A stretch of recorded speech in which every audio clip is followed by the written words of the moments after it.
তুই তার পড়তে নেই কি কোনো নিয়ম নেই এবার সম্পূর্ণ নিয়ম আলাদা ওরকম দেখো সেখানে আসবো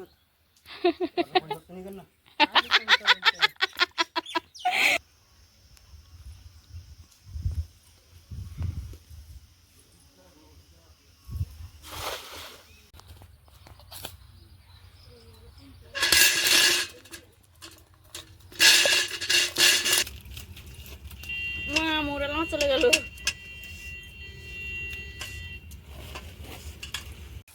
একটা খুব খুশির দিন, নিজেরও খুব ভালো লাগছে, খুব আনন্দ হচ্ছে মনে মনে।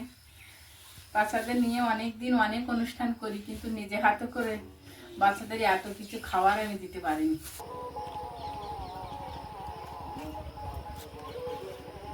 সবাই ওর মাস মুখ শুকাতে আগে ওর মাস সেলাই করে।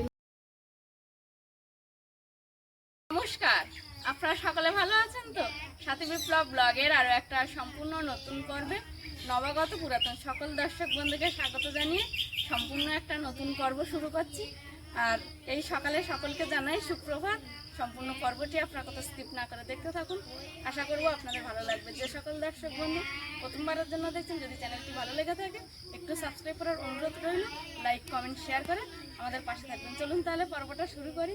আর বাগান বাড়িতে সকালবেলা অল্প একটুখানির জন্য ঢুকবো, তারপর আবার পরে ঢুকবো। এখানে কয়েকটা ঢেঁড়স হয়েছে, সেগুলো তুলে নেব। সকালে গরম ভাত হচ্ছে আর ভেন্ডি ভাতে। আচ্ছা, এই শাকগুলো আজকে তুলো তো, এই শাকগুলো সুন্দর টেস্ট। শাক তুলবো, ওই গাছের দিকে তাকিয়ে দেখছিলাম একটা আম পেছনে শিরকিল পড়েছিল হয়তো। তো পরে পেড়ে নিয়ে গেন, এখন সকালে রান্না বান্নাটা সেরে নাও।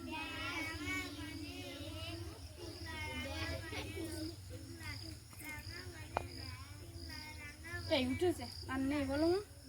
কি জানি, আমি দেখতে পাচ্ছি না। আমিও দেখতে পাচ্ছি না। তাহলে কত এই যে ও তো অনেক ভেন্ডি উঠেছে, ওগুলো ভাতে দিয়ে দাও। ঠিক আছে।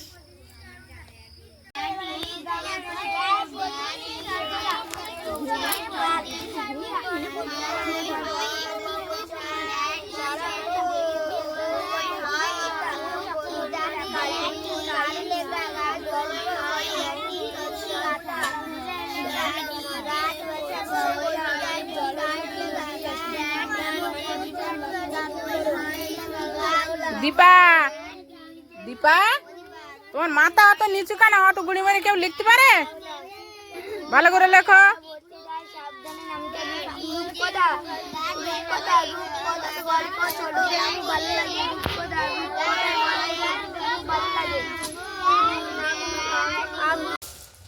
পোলট্রির ফার্মের কাজ করে টঞ্চি বালি কিছুটা পরিমাণ বেশি হয়েছিল, সেগুলো গুছিয়ে রাখা হয়েছিল। প্রতিদিন ঝড় বৃষ্টি হতে হতে এই যে বড় টঞ্চিপের এই জায়গাটা একটা কোনা ভেঙে হিঁচ সব পড়ে গেছে, গিয়ে এই গর্তে কিছুটা পড়েছে। আর বাবা এখন আবার কিছুটা নামিয়ে নিয়ে ওই যে ওখানে জমা করছে, করে এই জায়গাটাকে আবার ঠিক করে দেবে। কিছুটা লাঠি ভেঙে নিয়ে আসছে, এই যেরকম সাইড দিয়ে দিয়েছে গাঁট হিসাবে, ওরকমভাবে দেবে। সেই মতো সকাল থেকে লেগেছে বাবা এই কাজটার সঙ্গে।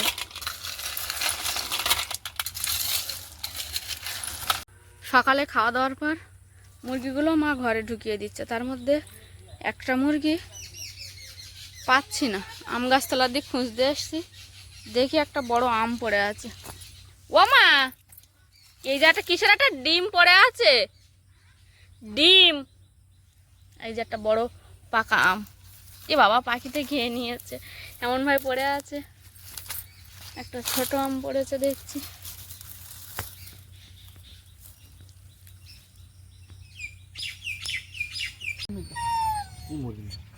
ওটা মুরগির ডিম ছিল। মুরগির ডিম আমার বউ খাঁচায় মাঝে মাঝে পাড়ে, আমি তুলি চলে পড়ি।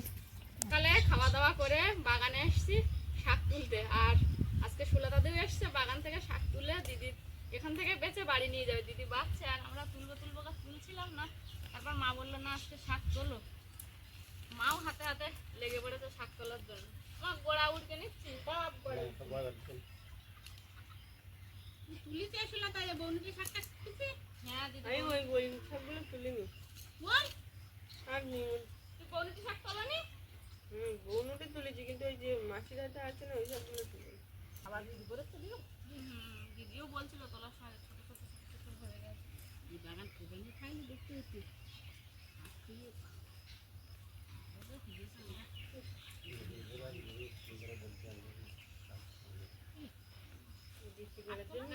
না লাগবে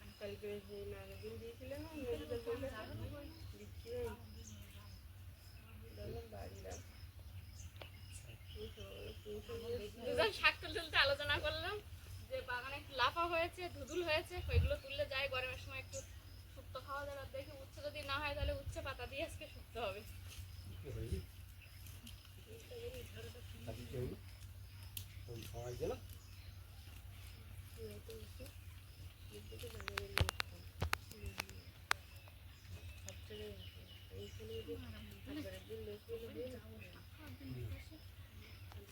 এই একটানা বৃষ্টি হতে যেমন অসুবিধার সম্মুখীন হতে হয়েছে তেমন সুবিধাও হয়েছে।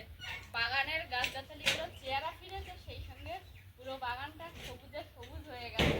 এখন পুঁই শাকগুলো দেখতে যেমন সুন্দর হয়েছে, কোনটা ছেড়ে কোনটা তুলবো বুঝতে পারছি না। আর সব তো একসঙ্গে তুললে হবে না, যেহেতু বাগানে আছে আজ না হোক কাল তুলে খেয়ে নিতে হবে। লাফাগুলো দেখছি অনেকদিন তোলা হয়নি, লাফা তুলে নেবো।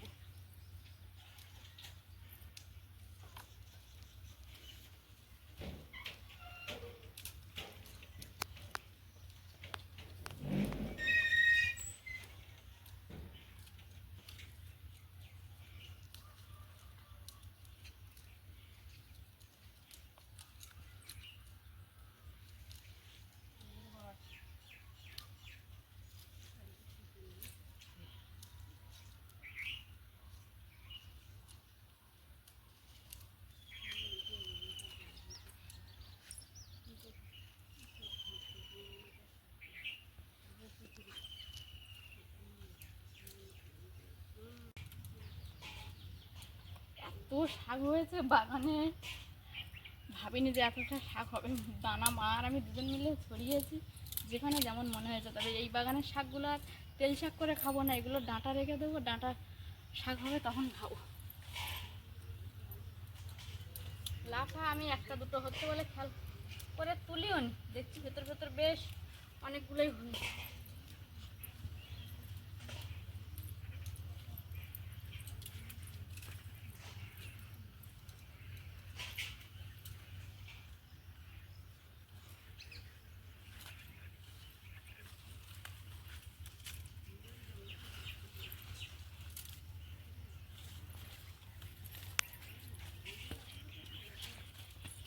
একটা ধুদুল দেখছি, ধুদুলটাও তুলে নেবো।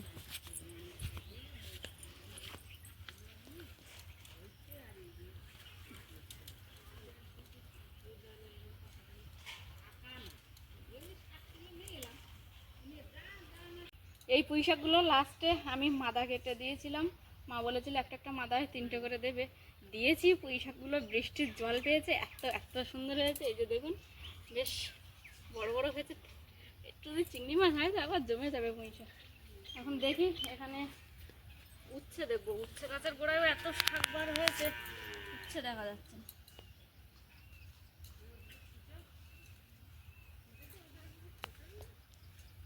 কুমড়ো হয়েছে একটা। হ্যাঁ, একটা কুমড়ো খেয়েছি বাগান থেকে তুলে, আর একটা ওই যে কুমড়ো হয়েছে।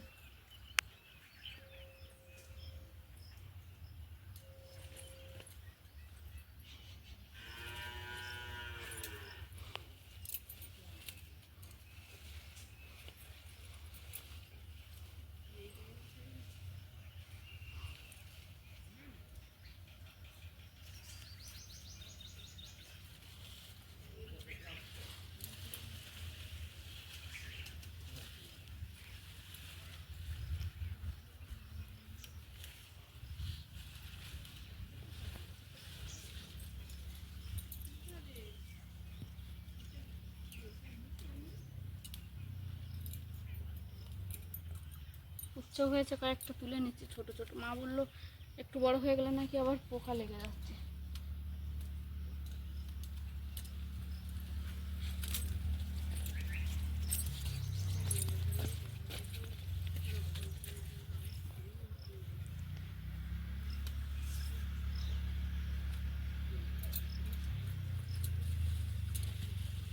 বাগান থেকে সবজি তুললাম, প্রথমে একটু শাক রান্না হবে, সেই শাক মা আর আমি দুজন মিলে তুলেছি। তারপরে এখন আমি বাগানের মধ্যে ঢুকে এই যে লাফা তুলেছি, ধুদুল আর কয়েকটা উচ্ছে, এগুলো মার কাছে দেবো, মা কাটবে, আর তার মধ্যে কী কাজ বলে সেইভাবে কাজকর্ম এগোনো হবে আর আপনাদেরকে টুকটুক করে দেখানো হবে।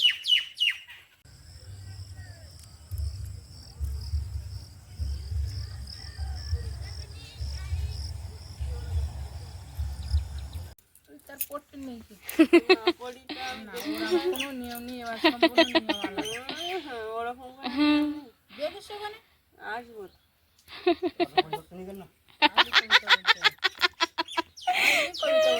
বলবো। দিদি আর মা দুজন মিলে শাক বাচ্চা, দুজন মিলে কথা কাটাকাটি হচ্ছে অনুষ্ঠানে। দিদি আসবে আর মা বলছে কবিতা বলতে হবে আসলেই। আর যেখানে যারা আসবে তারা অংশগ্রহণ করে, বলবো তাই কি না করলে আসা যাবে না। না না করলে আসা যাবে না। আইসে দেখ পা ও হবে না, তার স্মরণ করতে হবে।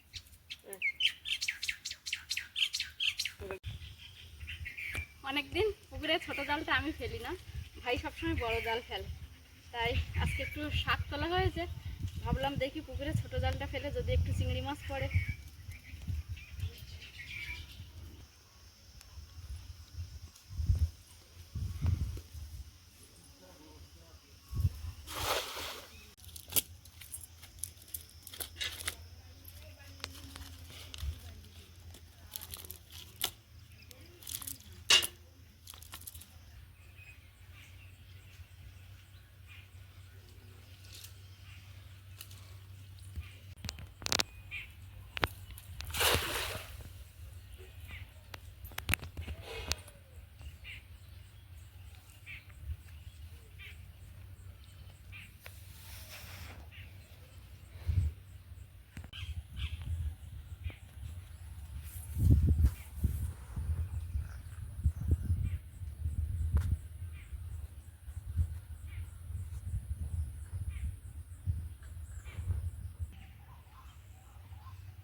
একটা মাছ পড়েছে।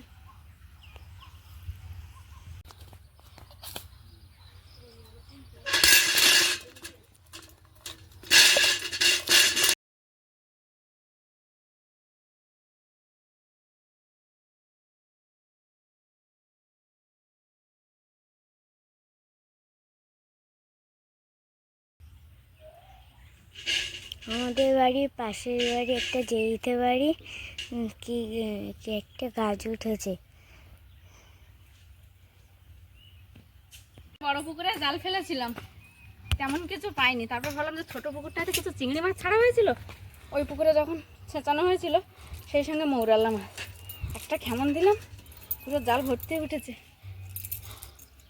আমার তেলাপিয়ার বাচ্চাও পড়েছে।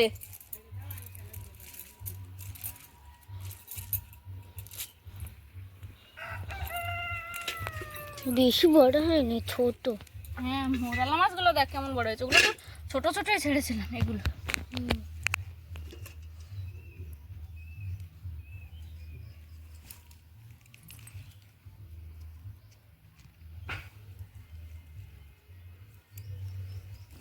এই দেখ মাছ, দেখ শুধু এক গিরু দু গিরু করে হয়ে গেছে মা। হ্যাঁ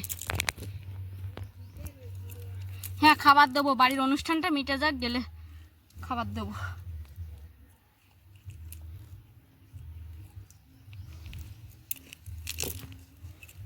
মৌটি মাছ দেখেছিস শুধু এরকম সাইজের মৌটি মাছ। চিংড়ি মাছও পড়েছে। হ্যাঁ, ওই বড় পুকুর ছেঁচানো হয়েছিল না, তখন মশি টানা দিয়ে সব চিংড়ি মাছ মৌটি মাছ সব এখানে ছাড়া হয়েছিল, কিছু তো নিইনি।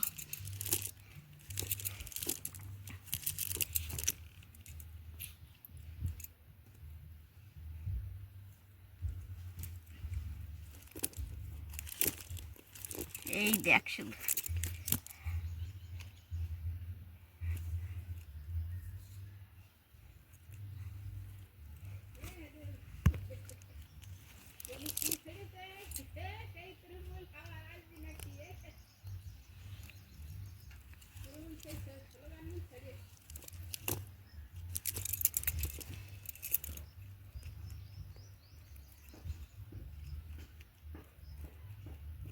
উঠছে, দেখ ঝড়ে কোথায় এসে পড়েছে।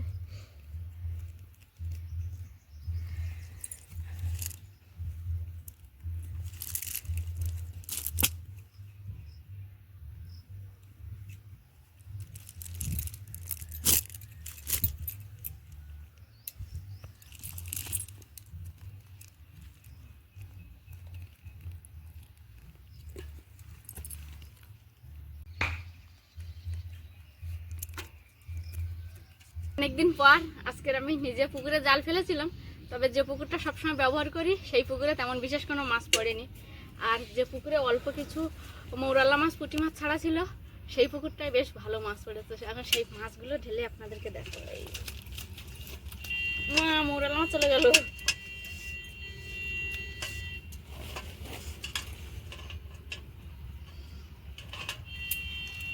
কয়েকটা চিংড়ি মাছ আর এই পোনা মাছ দুটো এই পুকুরে পড়েছিল, এই চিতি কাঁকড়াটাও। আর এই যে মৌরালা মাছ, এত সুন্দর সুন্দর এই মৌরালা মাছ সব ওই পুকুরের। মাছ মেরে আপনাদেরকে মাছ দেখালাম, জাল ধুয়ে রোদে দিয়ে দিয়েছি। এখন মা বললে একটু কুমড়ো শাকের ডাঁটা তোলো, কুমড়ো শাক খাওয়া হবে।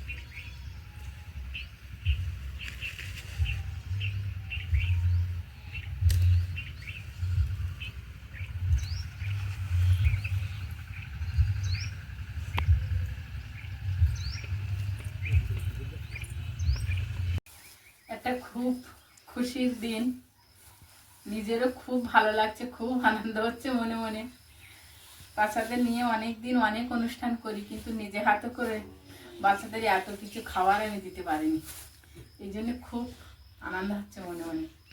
আর একটা কথা বলো, আমরা দুপুরে সবাই রেস্ট করতে গেছে, আমরা দুজনের রেস্ট করছি না, বাচ্চাদের থেকে লুকিয়ে খাবারগুলো প্যাক করবো যেন ওরা জানতেও না পারে। না পারে, ও আসতো দিন তো খুব সকাল সকাল আসতো, আজকে খাওয়া দাওয়া করে আর রেস্ট নেওয়ার সময়ও হয়নি। কারণ রাত পোয়ালেই অনুষ্ঠান, আগে ভাগে কাজগুলো না করে রাখলে তখন আবার একসঙ্গে খুব তাড়াহুড়ো হয়ে যাবে। হ্যাঁ, সমস্ত হাতের কাজগুলো তো সব কোমল করছে, আর সেটা আপনাদেরকে অনুষ্ঠানের দিন দেখাবো, ওগুলো এখনো দেখিয়ে উঠতে পারিনি। তাই সবগুলোকে তুমি তোমার সামনে খেলিয়ে নাও, নিলে তাহলে এটা থেকে একটা ওটা থেকে একটা দিতে সুবিধা হবে। যে কটা আইটেম আছে এক লাইন দিয়ে প্রথমে সাজিয়ে নাও, এটা থেকে একটা ওটা থেকে একটা তুলবে, ব্যাস। আর হচ্ছে আন্টি মানে ওই যে জেঠিমা, উনি একটা কথা বলে দিয়েছে, সাথে বাচ্চা ছাড়া আরও কয়েকটা প্যাকেট এক্সট্রা করবে। যদি কেউ এসে যায় তাকে তো তুমি খালি হাতে মানে চলে যাবে, সেটাও তো খারাপ লাগে। আর বাচ্চাদের জন্য ওই রং পেন্সিলটা, যেগুলো বাচ্চাদের হবে, একমাত্র শুধু সেই প্যাকেটে রং পেন্সিলগুলো যাবে, বুঝলে মা?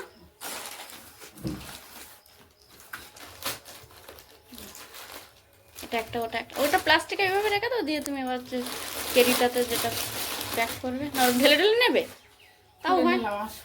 হ্যাঁ, তুমি যেমন হয় প্যাক করবে করো, তোমার মতো করে করো তুমি। একটা বিস্কুট,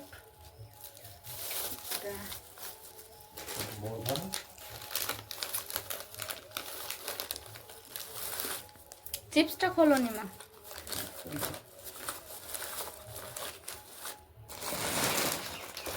কাঁচি দিয়ে কেটে নাও। কোথায় রাখলাম? আমার বোধহয় মাথা খারাপ হয়ে যাবে, আনন্দে মাথা খারাপ হয়ে যাচ্ছে। সত্যিকারে আনন্দ।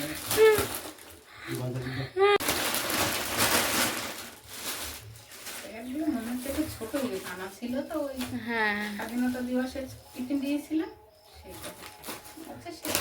হ্যাঁ, এগুলো একটু সাবধানে কাটবে যেন কোনোটা ওই দাগ ছাড়া না কেটে যায়, তাহলে চিপসগুলো আবার নরম হয়ে যাবে। হ্যাঁ,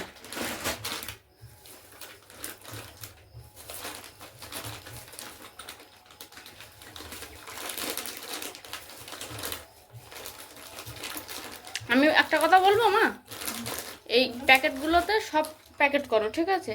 আর রং পেন্সিলগুলো তখন বাচ্চাদের দেখে হাতে হাতে দিয়ে দিলে হবে, কারণ কি ওটা গুলিয়ে যেতে পারে। ধরো অন্য কারো, হ্যাঁ অন্য কারোর ঠিকঠাক দিছি তো, ভুল হচ্ছে না তো? না, অন্য কারোর হাতে দিতে গেলে তখন যদি বাই চান্স করে রং পেন্সিল চলে যায়, তো সেক্ষেত্রে আমাদেরই সমস্যা হবে, ওর থেকে ওটাই ভালো হবে।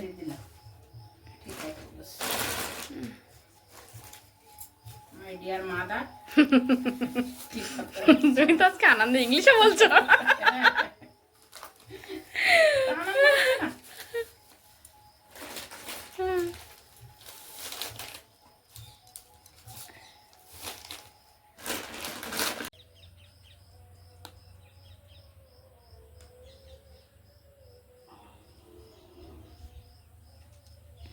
রং পেন্সিলগুলো ওই কেকের বাক্সে ভরে নিচ্ছ না?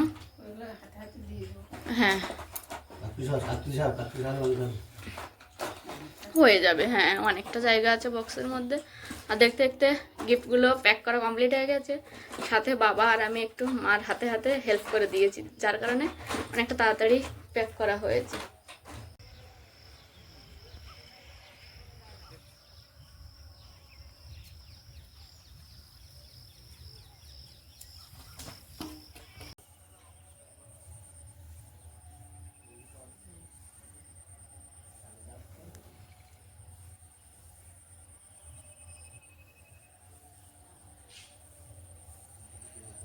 মা আর আমি দুজনে দুপুরে খাওয়া দাওয়া করে একটু রেস্ট নিই নি, কারণ যেহেতু যে গিফটগুলো এসছে ওগুলো বাচ্চাদের থেকে সারপ্রাইজ রেখেছি, তাই ওরা আসার আগেই সেগুলো আমরা প্যাক করে নিয়েছি। দুপুরে খাওয়া দাওয়া করে ব্যাস একেবারে মা আমি বাবা তিনজনই হাতে হাতে কাজ করে পুরো জিনিসটাকে প্যাক করে গুছিয়ে রেখে দিয়েছি। আর কিছুক্ষণের মধ্যে পুরো আবার হয়তো চলে আসবো, কারণ আমরা সমানে ওদের থেকে ভয়ে ভয়ে আছি যে এই না বুঝি কখন এসে পড়লো। বলতে না বলতে আমাদের বাড়িতে একজন চলেও এসছে, রাজীব। জাস্ট শেষ করলাম কাজটা, আর রাজীব দাদা সাইকেলে করে পড়তে আসছে। দা আনেছি? না দাঁড়িয়েছি। আচ্ছা দা আমি দিচ্ছি। এই গোড়াগুলো সব সমান করো। আর এইখানতে পাখিটা দেখি।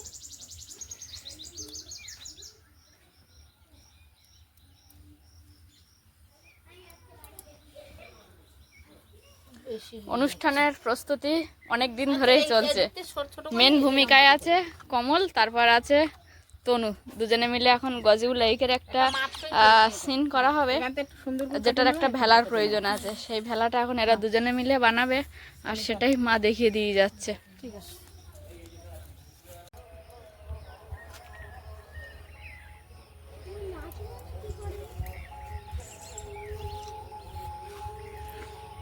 এতদিন সবাই যে যার পোশাক পরে নাচ গান আবৃত্তি যে যেমন করছে সবটাই। আজকে যারা নাচ করছে তাদেরকে বাড়ি থেকে শাড়ি আনতে বলা হয়েছিল, একটা করে যেমন তেমন শাড়ি পরে আজকে নাচটা হবে, কারণ একেবারেই অনুষ্ঠানের আগের দিন, যে কারণে প্রস্তুতটাও সেইভাবে চলছে। আর ওদিকে কোমলা তনু দুজন মিলে ভেলা রেডি করে এনেছে, ওখানে রেখে দিয়েছে।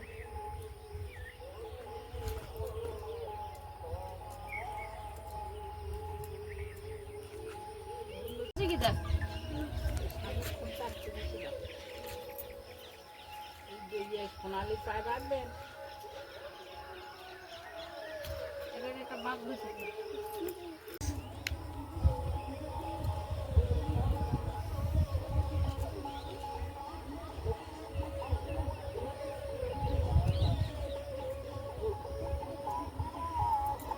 খাওয়া ছিল, খাওয়া দেখতে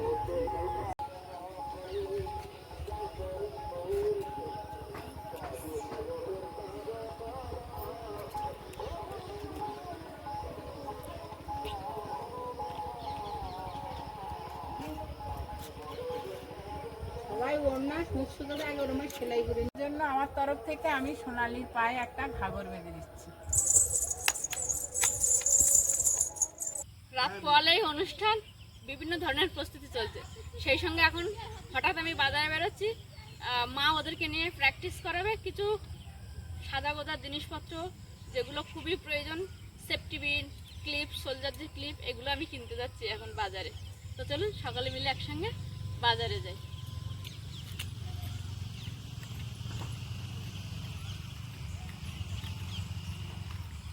বাচ্চারা সকলেই বলছে ওরা সব রকম কিছু নিয়ে আসবে, তবুও মা আমি কয়েকটা শাড়ি সিলেক্ট করে রেখেছি যদি বাই চান্স কেউ না নিয়ে আসে। আর সেই সঙ্গে ওদের উপর একেবারেই ভরসা করছি না, যে কারণে আমি এখন ছুটতে ছুটতে বাজারে যাচ্ছি কয়েকটা জিনিস কিনতে, যেমন আপনাদেরকে বললাম। জানি না কিনতে গিয়ে দেখাতে পারবো কিনা, কারণ বাজার এরিয়া বিভিন্ন ধরনের গান বাজতে লাগে মাঝে মাঝে, তারপরে কথাবার্তা সব রকম মিলিয়ে আছে। তবে বাড়ি এনে অবশ্যই দেখাবো কী কী কিনে আনলাম বাচ্চাদের জন্য। মিলি আর আমি দুজনে বাজারে গেছিলাম, তেমন কোনো দোকান খোলেনি, দু একটা দোকান খুলেছে, সেখান থেকে কিছু জিনিস পেয়েছি, কিছু জিনিস পাইনি। যেমন পেন্সিল কাজল নিয়েছি, সেফটি পিন নিলাম, আর টিপ নিলাম। কালো সরু ক্লিপ আমার কাছে এক পাতা আছে, আর এক পাতা খুঁজলাম পাইনি।